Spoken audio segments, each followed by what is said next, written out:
Hello and welcome back to the channel. Today we're going to be diving into an overview of the Ukrainian offensive in the Kursk region, detailing the military operations from August 2024 until now. This series of battles has marked a significant phase in the ongoing conflict between Ukraine and Russia. So let's break down the key events month by month to understand the strategic moves and their implications. In August 2024, Ukrainian forces conducted a military operation in the Kursk region, focusing on an area where Russian defences appeared less concentrated. The operation involved ground assaults and electronic warfare aimed at disrupting Russian communication lines and defensive positions. As a result, Ukrainian units advanced and established positions in the region. The offensive prompted a Russian response, leading to the reallocation of key military resource to counter the incursion. As the situation developed, Ukrainian forces fortified their newly gained positions in preparation for potential counterattacks.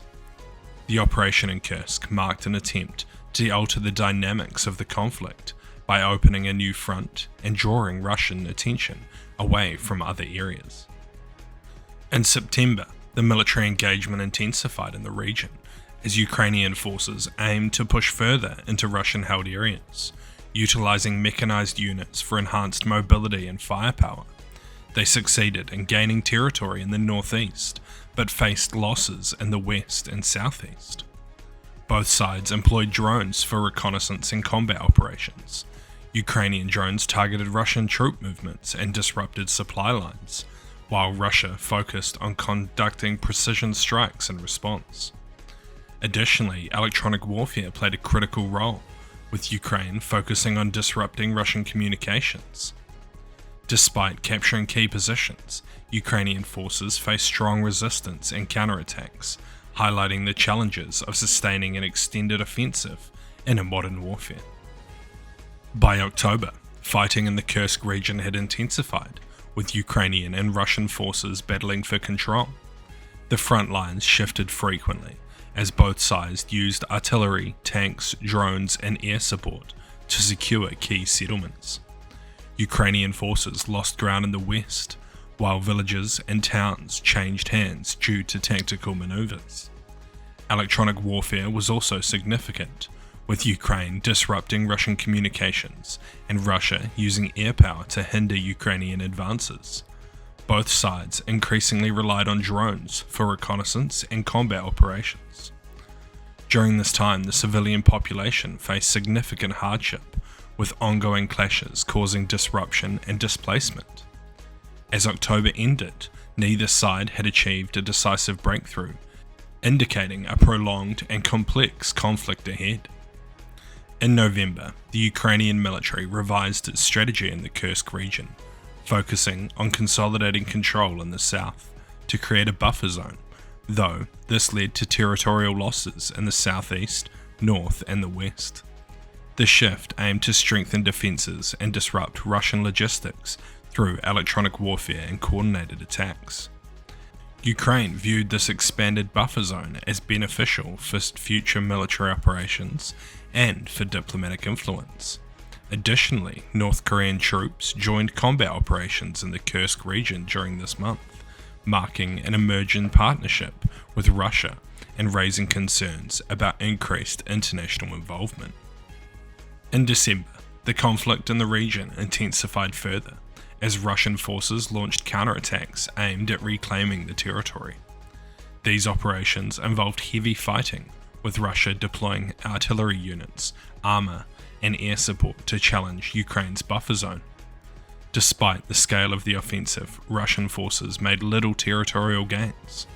Ukrainian troops maintained control over key strategic positions, benefiting from fortified defences, the effective use of reserves, and advanced electronic warfare tactics that disrupted Russian communications. As a result, Ukrainian forces not only held on to the ground, but also inflicted notable losses on Russian units during the clashes. Additionally, the presence of North Korean troops did not appear to be a game changer in the conflict, with them suffering heavy casualties and disappearing from the battlefield shortly after.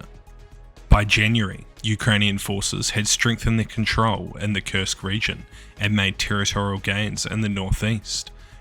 This success was largely due to their use of drones and electronic warfare, which disrupted Russian military communications and offensive operations.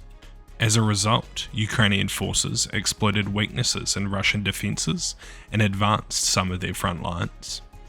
The conflict highlighted the significance of non-traditional warfare techniques such as EW, showing how technological advantages can counter conventional military imbalances.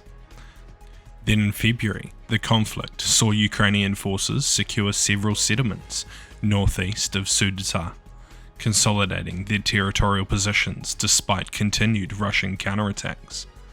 The Ukrainian military's successes was linked to their use of combined arm tactics, involved mechanizing infantry, artillery support, EW and drones, aimed at disrupting Russian command and control. These measures helped Ukrainian forces repel Russian attempts to regain lost ground and strengthen their defensive positions. This phase of the conflict was significant for establishing a more secure foothold in the region, providing Ukraine with strategic depth for future operations. So what? The operation in the Kursk region can be considered a strategic success for Ukraine. It has forced Russia to divert critical resources and weaponry away from other areas in the front, slowing their advances. Additionally, it has boosted Ukrainian morale while damaging Russia's image and weakening their resolve. The operation has also provided Ukraine with leverage in current negotiations. However, the operation remains a high-risk endeavour. If Russian forces manage to isolate Ukrainian troops in the Kursk region, it could result in a significant setback for Ukraine. Nevertheless, as long as Ukrainian forces can avoid encirclement and continue to resist Russian advances, the Kursk operation will remain a thorn in Russia's side. It is a constant challenge for Russia, which continues to allocate significant troops and resources to trying to regain control. The Ukrainian offensive in the Kursk region highlights the evolving nature of modern warfare, where technological innovations such as electronic warfare, drones, and adaptive tactics continue to shape the strategic landscape. Despite the challenges, Ukraine's ability to hold its ground demonstrates the complexity and resilience of the contemporary military operation. Stay tuned for more updates and in-depth videos of military strategy and geopolitics, both in Ukraine and around the world. Don't forget to like, subscribe, and hit the notification bell so you can stay up to date with our latest videos. Thank you for watching, and I'll see you in the next one.